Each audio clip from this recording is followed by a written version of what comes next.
What up, y'all? It's Cam from the Santa Sells Houses team, here with another Tuesday market update. Yesterday was family day. I hope everyone got to spend some time with their loved ones, friends and family. Up to 50 people indoors these days. There you go. We're finally getting there. Thanks, Dougie. We appreciate you and everything that you do for us. Moving on to last week's statistics. They're kind of skewed because of the holiday. They're a little different than what we would normally see, and I think next week's numbers are going to be even more bizarre. Let's just talk about them right now.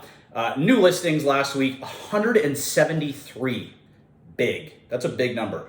Sold listings, only 133 only, and conditionally sold listings were 3. Almost insignificant at this point. They're just not happening right now. Kind of bizarre, all right? So let's talk about that. 173 to 133. I don't think we've seen that type of gap in favor of buyers for quite some time when it comes to the weekly stats. That is a crazy amount of new listings for this time of year, and significantly less sales than new listings, which is a great sign for buyers. Unfortunately, I think next week we're going to see things kind of balance themselves out a little bit more, and probably quite a few more sales, just because yesterday was a holiday, not a lot of stuff got reported, and there will be plenty of sales happening over the next couple of days. Now, that 173 is a big number, and I kind of want to dive into that and break that down into some segments that might make sense for everybody, okay? So what I did was take a look at all 173 listings. The average list price of those listings was about $743K. That's list price, which is high considering that last month the average sale price was just over $700K for all of London, okay? So that's a pretty high list price for where we've been at in the past, all right?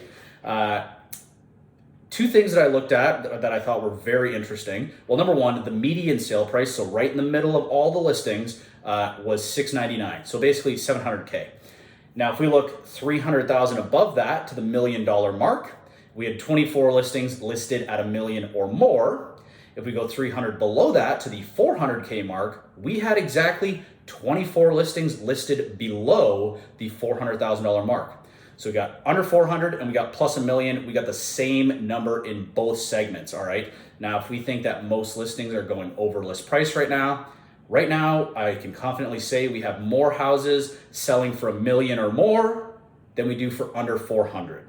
Okay, pretty wild considering I think 2 years ago, I made an announcement that you could no longer buy a detached house in a lot of desirable West End neighborhoods for 400K or less. Well, now you're more likely to find something for $1 million in London, anywhere in London, than for 400K. That's a wild thing to think about, all right? Two other things that I looked at, of those 173 listings, 122 of those were freehold listings, okay? So no condo fees, no common ownership, nothing like that. The average list price of the freehold segment was $834K, so almost $100K higher than the average overall. The condos, all right, made up 48 of the 173 listings, and the average list price of those, $531K. So more than $300,000 cheaper than a freehold house. So if you're looking to get into the market at the sub 600 mark, I would be looking at a condo almost exclusively, okay? Realistically, you're gonna get better bang for your buck, a more solid home. You know, most people in this neighborhood are first-time buyers, young homeowners. They don't necessarily have a ton of cash to put into a new house or into a house to renovate or do repairs. Look for those condos, apartments and townhouses specifically. That's your bread and butter, folks. Again, happy Tuesday. Enjoy the rain for the rest of February, and we'll see you next week. Cheers.